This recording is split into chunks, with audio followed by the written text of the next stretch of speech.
My cute neighbor's daughter looked at me, smiled, and said, "So you're why she won't date anyone." And I almost dropped the birthday cake I was carrying across her mother's kitchen. She was 8 years old. She said it the way kids say true things.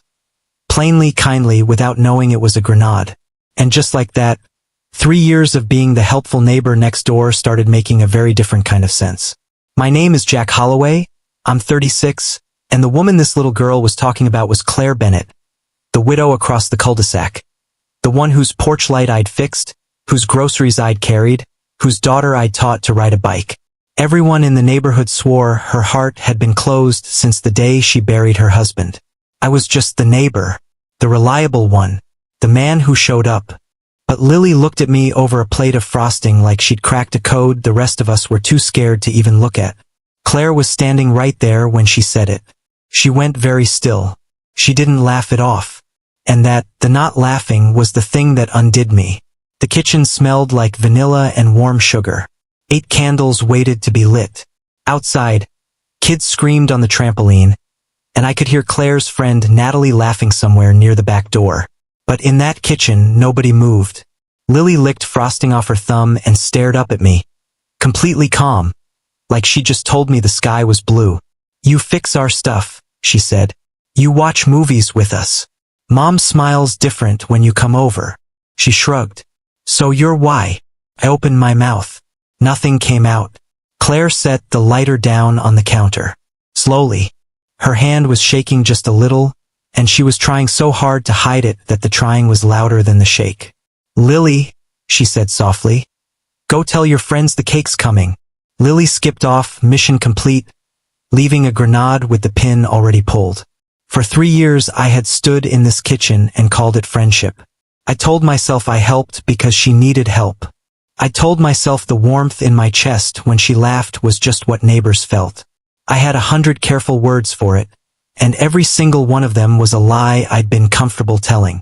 Claire wouldn't look at me. "She's 8, she finally whispered. "She doesn't know what she's saying." But her voice cracked on the word no, and I realized, standing there with a cake going soft in my hands, that maybe Lily was the only person in that house who did. Before I tell you what happened next, I have to tell you something true. When my marriage ended, my ex-wife looked at me and said I'd never make it in life, that I'd never amount to anything, that a channel like this would never even reach 5,000 people who cared. So if this story is pulling at your heart right now, do me one small favor. Prove her wrong. Hit subscribe and tap that notification bell, so you never miss a moment of what's coming. Every single one of you is a person she said would never show up. Now back to that kitchen. I carried the cake outside on autopilot. 8 candles, 8 wishes, a yard full of balloons and grass-stained kids. Claire walked beside me and didn't say a word, but our shoulders almost touched the whole way, and neither of us moved apart. Lily blew out her candles. Everybody clapped. And for a few minutes it was easy to pretend nothing had cracked open. Then Natalie found me near the cooler. Natalie was kind, pretty easy to talk to, the kind of woman my friends would have called a sure thing.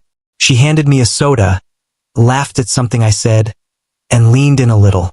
"So Jack," she said, "you're single, you're good with kids, you fix things. Are you actually real?" She smiled. "We should get coffee sometime. Just us." And here's the thing. A year ago I would have said yes without blinking. But across the yard, Claire was wiping frosting off Lily's cheek, and she looked up at exactly that moment. Just for a second, and I watched something close behind her eyes. She turned back to her daughter too fast, too smooth, the same stillness from the kitchen. She wasn't jealous in a dramatic movie way. She looked braced, like she'd already practiced being happy for me, like she'd been rehearsing how to clap for her own replacement. "Jack," Natalie said. "You there. That's really kind of you," I told her. "But I'm gonna pass." Natalie followed my eyes across the yard. She watched me watch Claire. Then she smiled. A soft, knowing smile, not a hurt one. "Yeah," she said quietly. "I think your answer was standing over there before I even asked." She squeezed my arm and walked away. And I stood there with a warm soda in my hand, my heart pounding like I just stepped off a ledge, realizing that an 8-year-old and a near stranger had both seen it in one afternoon. The thing I'd spent 3 years calling just being a good neighbor. Then I looked up. Claire was watching me. She'd seen the whole thing, and she was already walking toward me. Claire walked up to me with her arms crossed, like she was holding herself together by force. The party noise blurred behind her. Kids shrieking, someone's dad losing a fight with a piñata. But the space around us went quiet the way it had in the kitchen.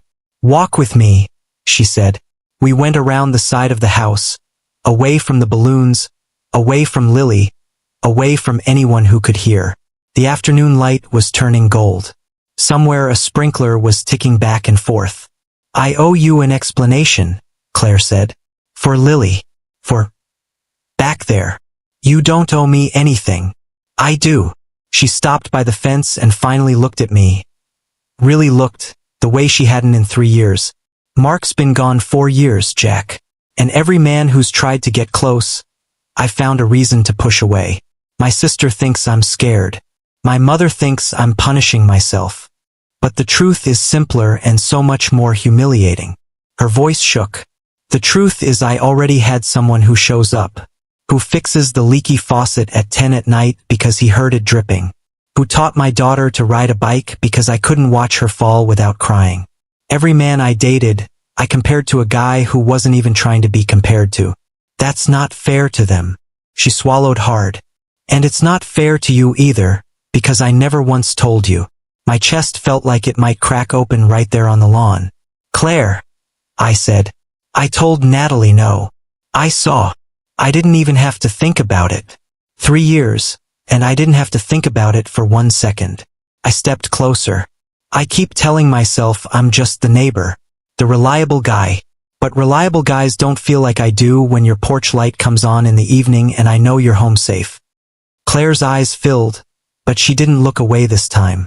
"I'm scared," she whispered. "If this breaks, Lily loses you too. I can't let her lose someone else." "Then we don't break it," I said. "We build something that doesn't." She let out a breath that was half a laugh, half a sob, and for the first time in 3 years, she stepped into me instead of away. I held her like I'd been waiting my whole life for permission, because I had been.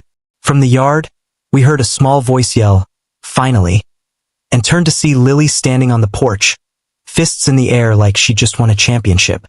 Claire buried her face in my shoulder, laughing and crying at once. 6 months later, I wasn't the neighbor anymore. I was the man Lily ran to first when she lost a tooth. I was the one Claire reached for without flinching. And on the 1-year anniversary of that birthday party, I knelt down on that same porch. Not just in front of Claire, but in front of Lily too, and asked them both in different ways to let me stay forever. They both said yes. So let me ask you something before you go. If a child looked you in the eye and said the one true thing you'd spent years too afraid to admit to yourself, would you have the courage to listen?